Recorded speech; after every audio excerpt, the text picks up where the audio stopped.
Okay, so this is the exercise that we'll be going over today.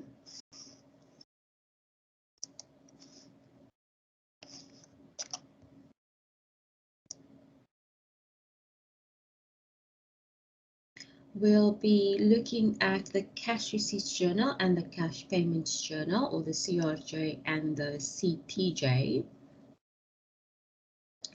So whenever you get a list or a bunch of transactions and you need to record it into a specific journal, then the first step will always be to go over the information that's provided, or to analyze the information and to identify the relevant transactions. So because we're going to do the CRJ and the CPJ, we will look at only specific transactions, because remember, the CRJ is used for only cash receipts. So all transactions related to cash receipts, nothing else. The cash payments journal is used for all transactions related to cash payments, unless the payment is made out of petty cash. Then it must go to the petty cash journal. So all other transactions will be irrelevant and should be ignored, because other transactions must go to other journals. So only the relevant transactions must be identified. Transactions relevant to the CRJ and the CPJ. Once we have those transactions, then we will post it to the required journal. So in this case, the CRJ and the CPJ. And we will start by entering all the applicable days to make sure that no transaction is left out. So we need to identify the applicable days and then start by entering those days so that we make sure that we don't leave anything out. Once we have all of the relevant days, then we will complete the details. Okay, so in this scenario, we don't have document numbers, so we're not going to start with document numbers. We're going to start with the applicable days during March 2020. So from the scenario, we need to identify the relevant days. For example, on the 2nd of March, merchandise was bought and paid by EFT. So that's an example of a cash payment that must be recorded in the cash payments journal. So I would just say CPJ the 2nd, or list all of your days that must go into the CPJ, and then CRJ, list all of the days that must go into the CRJ. An example of a transaction that is irrelevant is the second transaction on the 2nd. Purchased furniture on credit from D. Hines for 4,788. So that is a credit transaction. It's a credit purchase, and therefore it must go into the creditor's journal. Okay. The third one on the 2nd of May. It's merchandise sold on credit. So again, it's a credit transaction. In this case, it's a sale, a credit sale. So therefore, we'll go to the debtors journal. But I don't want you to identify all of the journals. No, right? So I'm just giving you examples of the two that will not go into the CRJ or the CPJ. All I want you to do is identify what must go into the CRJ and the CPJ and ignore everything else. Ignore everything else. So the 2nd and 3rd transaction on the 2nd must be ignored. It's not relevant. We're not going to record it in the CRJ nor the CPJ.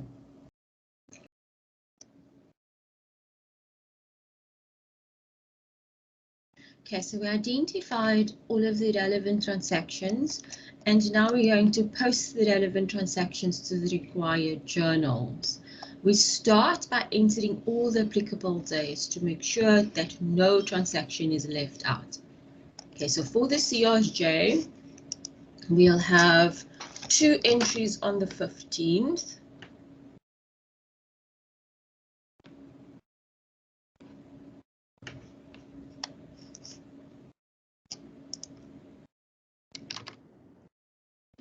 So 2 entries on the 15th.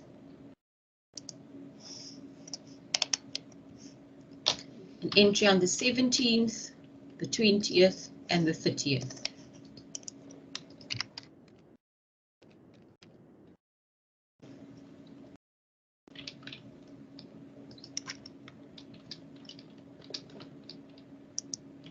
Okay, it just happens that there's the exact number of lines in this journal as there are transactions that's relevant, but please be aware that you might get a situation where there's more lines available. If you are given a template, it doesn't mean that you have to fill in stuff on every single line. Okay, so please don't think that you have to fill in every single line. It just happens in the scenario because I've done the activity before and I just remove the transactions. That is why you'll have on this one the exact same amount of lines. So please be aware of that. If you are given a template, it doesn't mean that you have to fill in the entire thing. If there's open lines, then it's fine. Please don't look for stuff to fill in, as you might just put in a credit transaction and then you lose marks. Okay. So that's the CRJ. For the CPJ, it's the 2nd and 2 on the 3rd. And then the 17th, the 21st, and the 26th.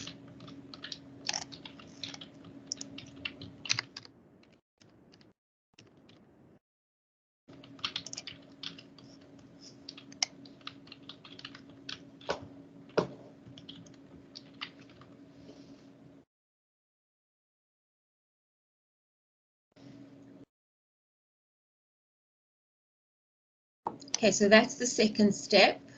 We enter the dates so that we make sure that we don't miss anything. Now we can complete the rest.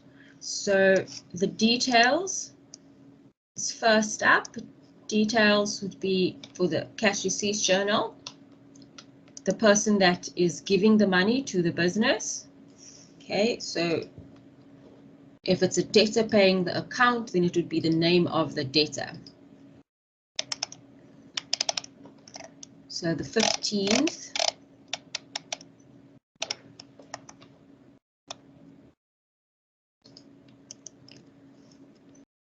The first transaction on the 15th, we don't have a name of a person. If you don't have a name of a person, then you just give a brief description of what it is. So this one relates to cash sales. So that is what I'll put in. I'll just put in cash sales. Okay, so if you have a name, then put in the name. Otherwise, you just give a brief description, just a little bit of detail about that transaction. So this one relates to a cash sale, so that is why we'll put in cash sales. The full amount received will go into the bank column. So 6,156 Rand must go into the bank column because that is what they received. So cash sales.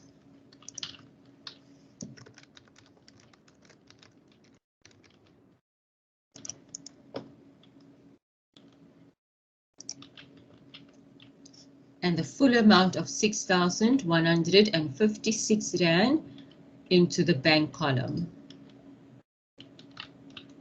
Please remember VAT is an inclusive tax. It's an inclusive tax. So therefore, to get to the VAT, we'll have to multiply by 15 and divide by 115 because the VAT is included in the 6,156 Rand.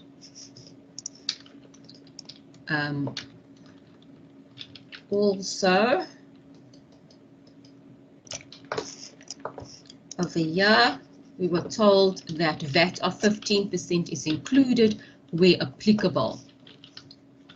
Okay, so the VAT is included in the amount.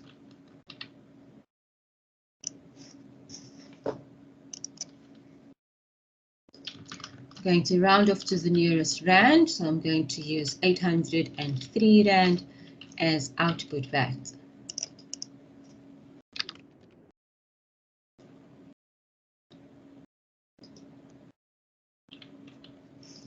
And then the difference will be sales. So 6,156 minus the VAT of 803 Rand will be our sales value, which is 5,353.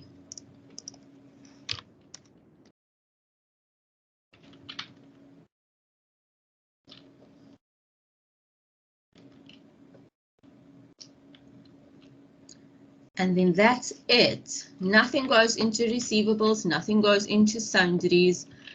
It's not an amount that we're receiving from a debtor, so it won't go into receivables, and it specifically relates to sales, so therefore it's not going into the sundries column. If it was any other transaction, if it's not a sales transaction or receivables transaction, then it will go into the sundries section.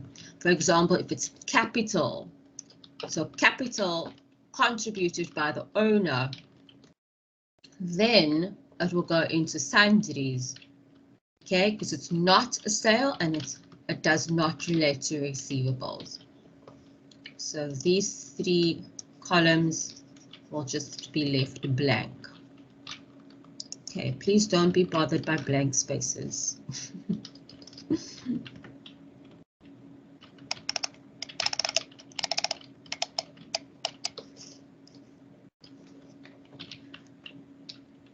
Okay, second one on the 15th. Now we've got a name, C. Pitts. Oopsie, sorry, T. Lorenzo. So T. Lorenzo paid 8,280 Rand. T. Lorenzo is a debtor. Okay. Over here, we have a list of debtors.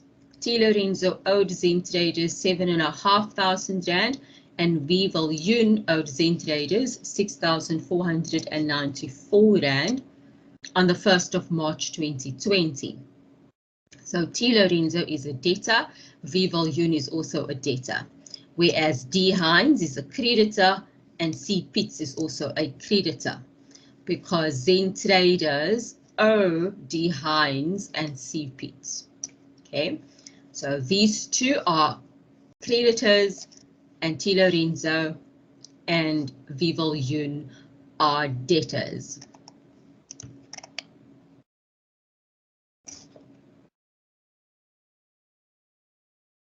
So the name will go into the details column because we've got a name, and then 8,280 will go into the bank column.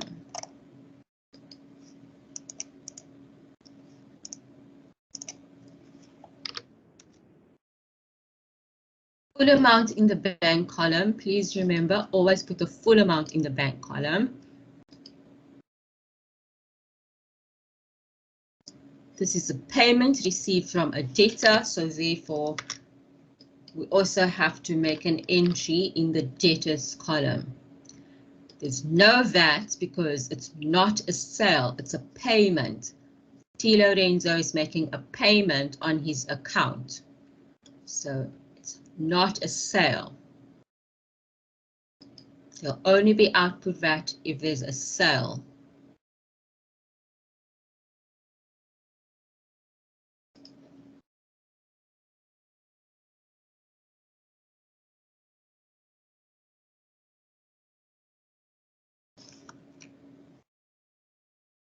Okay, that's it for the 15th.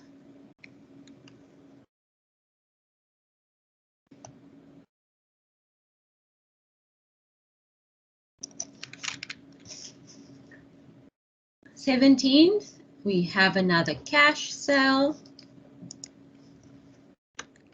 2,052 Rand. There's no name. So once again, I'll just put in cash sales. Full amount going to the bank column.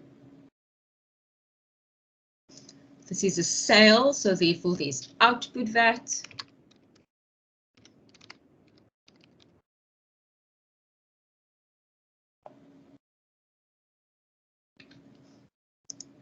Okay, 268.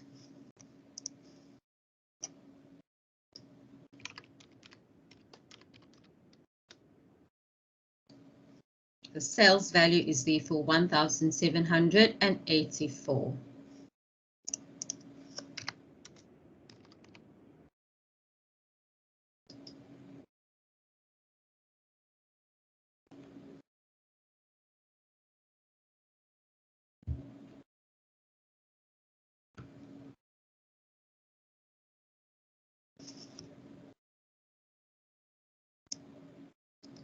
Okay, on the 20th, so they sold furniture for 4,104 Rand. Again, we don't have a name.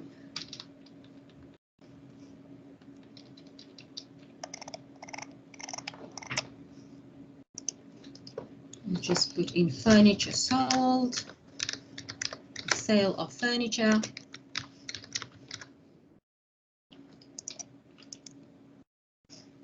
Full amount goes to the bank column.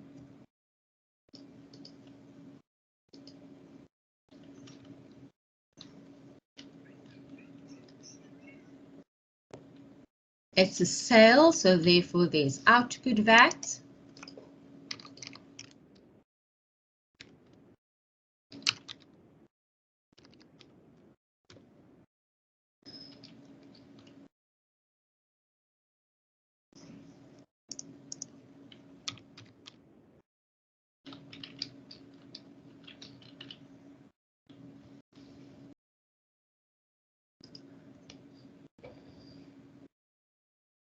In this instance, it's not a sale of merchandise or trading stock, so it won't go into the sales column.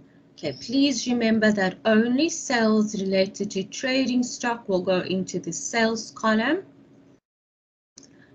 If it's a sale of any other asset, furniture, equipment, machinery, then we take it to an asset disposal column. So an asset disposal, account. So asset disposal is the contra entry because they're disposing of a fixed asset. If you say furniture, it's fine. I'll accept that, but the correct entry is asset disposal.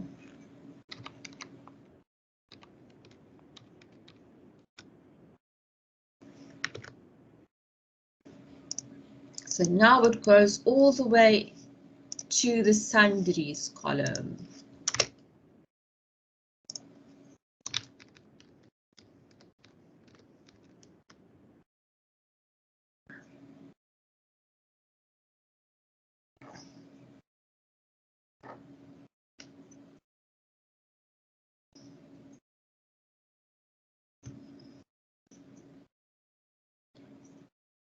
And then the last one.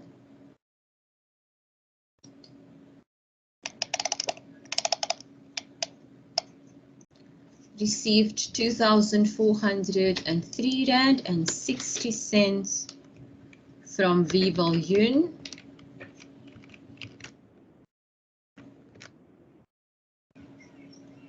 I should have rounded to 2 decimals.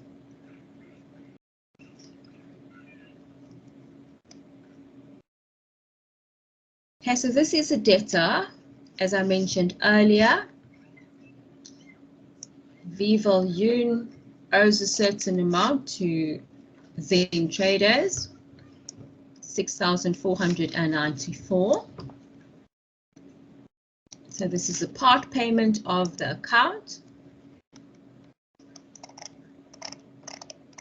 We have a name, so we'll put in V Viljoen.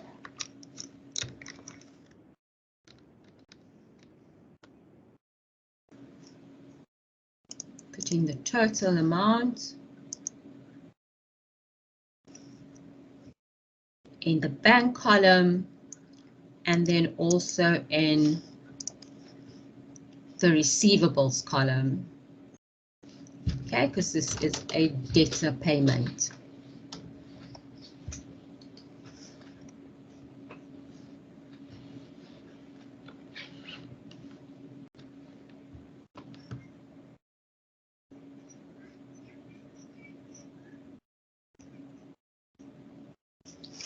Okay, I'm not going to adjust my amounts now to use decimals in the other instances where I rounded to whole numbers. The scenario, the question wasn't specific about rounding, so therefore, it's acceptable to round to the nearest rand. The question must stipulate the level of rounding. So in this instance, I'm not going to change the other figures to 2 decimals. I'm going to leave it as is. But please just be aware of that. The question will usually indicate whether you should make use of 2 decimals or whether you should round to the nearest rand.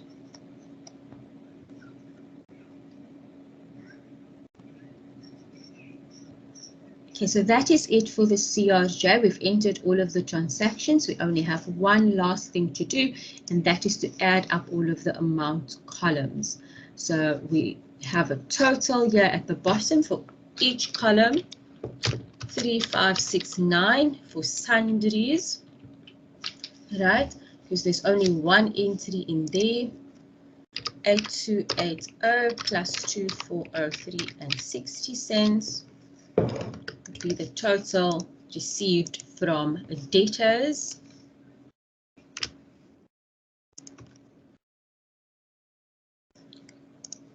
Cash sales of trading stock.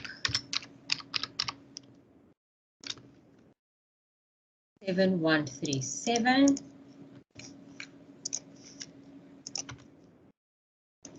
VAT. 1606. And then lastly, the bank column.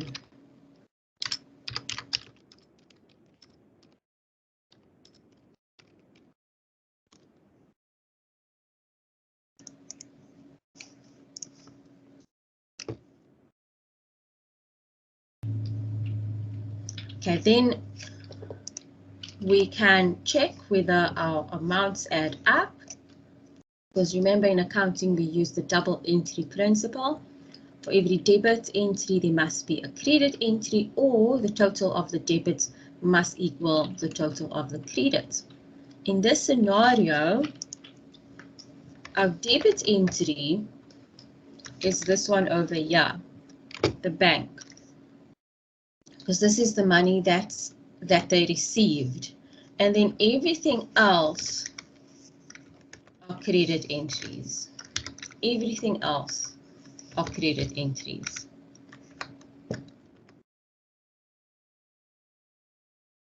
So therefore, if we add the credits, which is 1606 plus 7137 plus 10683 and 60 cents plus 3569, add those. Did I add wrong? I'm out by 40 rand. Where did I miss? 1606, 7137, 106. Oh, 83. So that one I got wrong there. 10683 and 60 cents. 137 plus 10683 and 60 cents plus 3569. Okay. So if you add all the credits, it should give you the one debit. Or if you add all of the other amounts, it should give you the total of the bank amount. So please do that check once you have all of your entries, just to make sure that you entered the amounts correctly.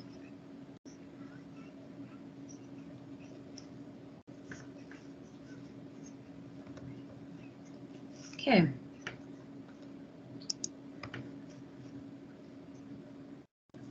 So that's the CRJ. Next up is the CPJ. So same principles apply here. This is in respect of payments. So if we have a name, the person that's being paid will go in here, and the total amount being paid will go in here. So on the second,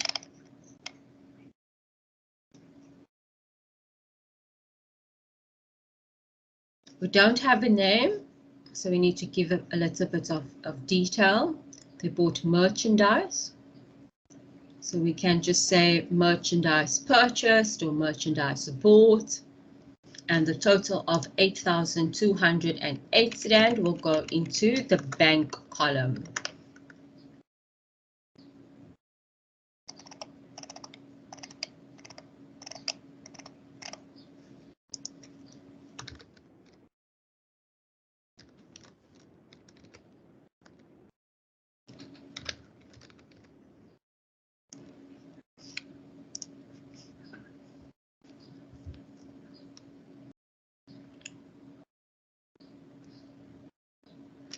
So this is a purchase, so therefore it will attract the VAT. So 8,208 times 15 divided by 115.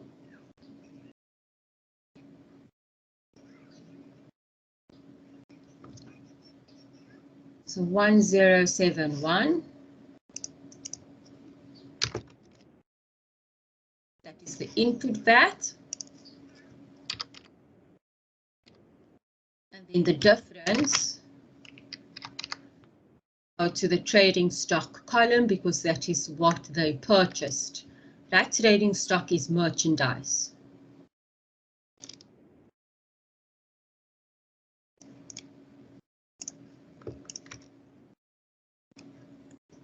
Okay, and nowhere else. So that's it. So bank, VAT, and trading stock.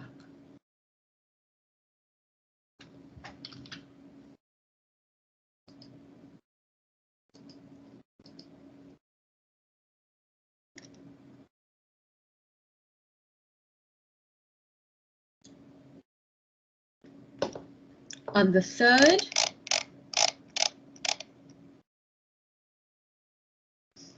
they paid wages of 900 Rand.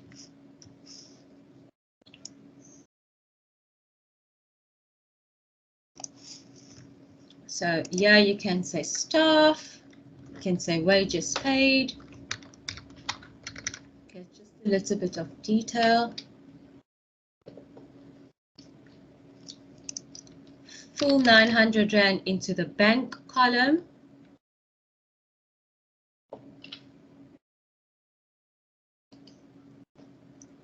There's no VAT on wages.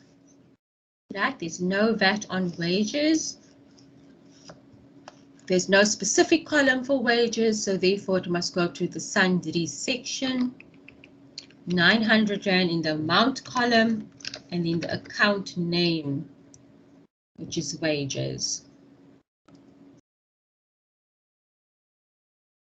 So you must always provide the account name in the sundry section. Okay, not a description, but the account name. A description you give over here in this first details column. If you don't have a name, you can give a description, a short description in this column. Okay, but in this one over here, you have to give the account name. The contra entry must go in here. The contra account.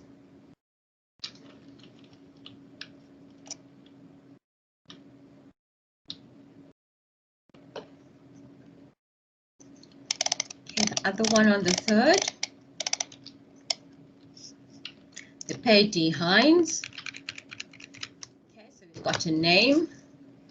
They paid the amount owing to him on the 1st of March 2020.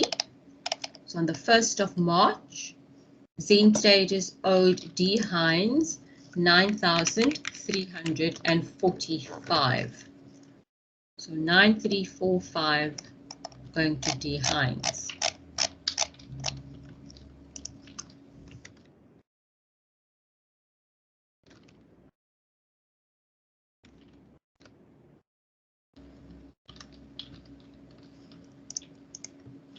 Full amount in the bank column, full amount in the creditors column or the payables column. No VAT, it's not a purchase, it's a payment of an account. So there's no VAT.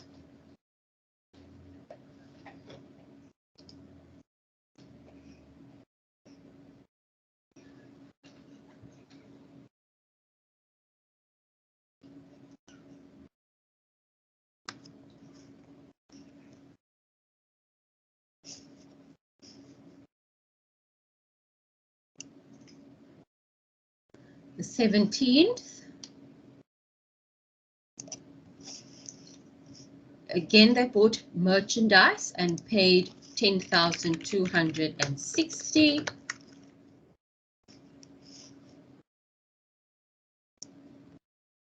There's no name.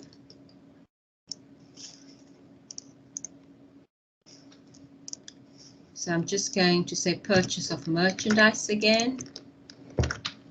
So purchase of merchandise and the full amount of 10,260 in the bank column. It's a purchase, so therefore it detracts VAT. Okay, so 1,338 is the VAT amount.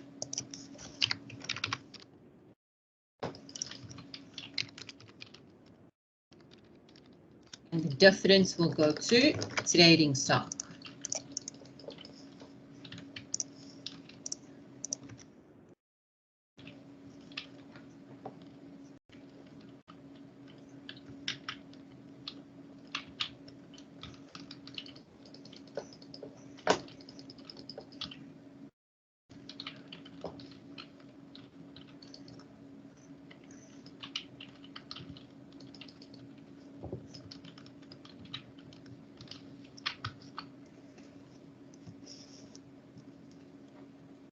Twenty-first.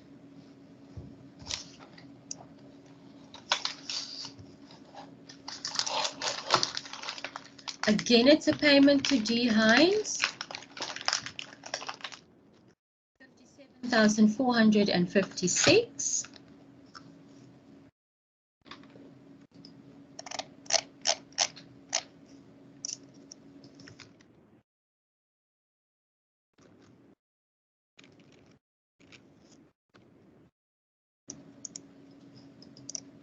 Full amount in the bank column, full amount in the payables column.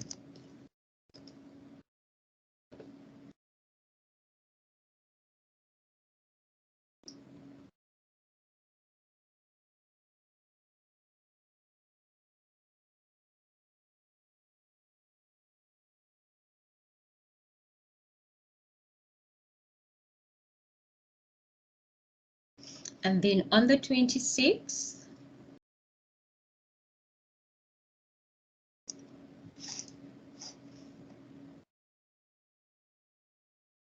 settled the water and electricity account.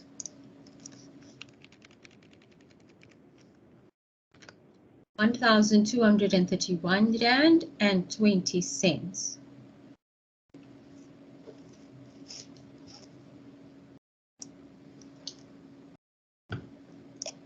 Okay, usually water and electricity is paid to the municipality.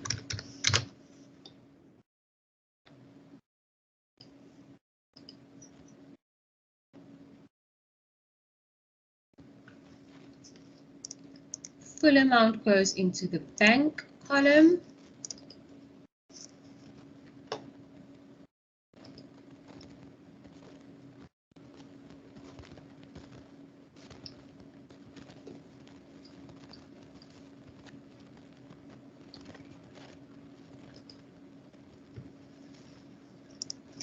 There's VAT on water and electricity.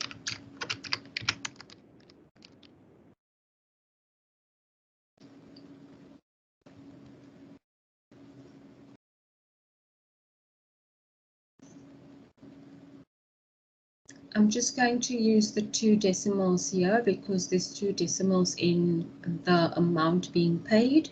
So just for this one line, I'm going to use 2 decimals.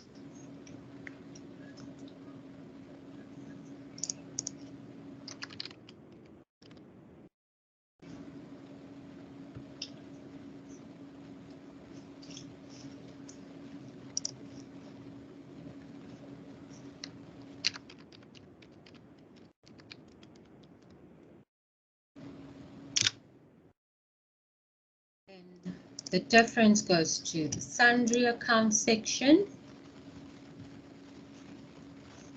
And this is for water and electricity.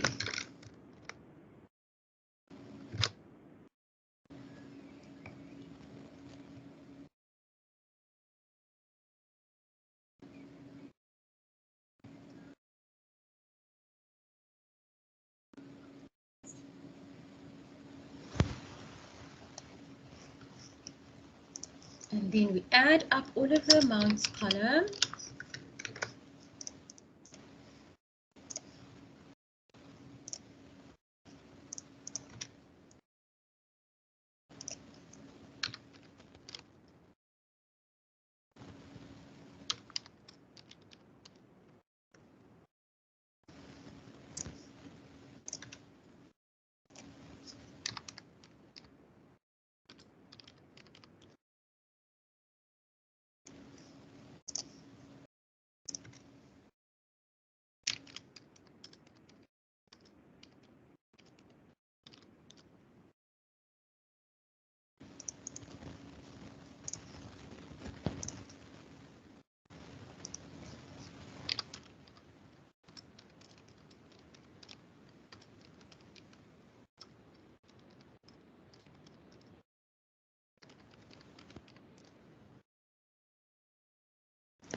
Okay, in this case, the payment will be the credit entry.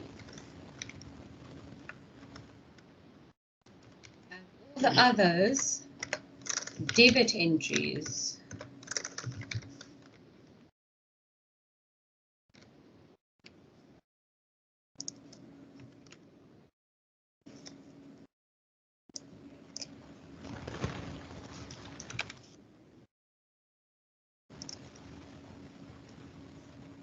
So therefore, the sum of the debits must be equal to 87,420.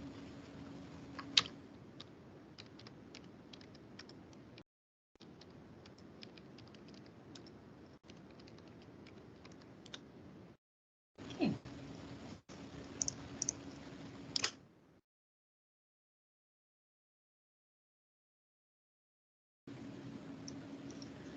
Thanks, everyone. Enjoy the rest of your day. Goodbye.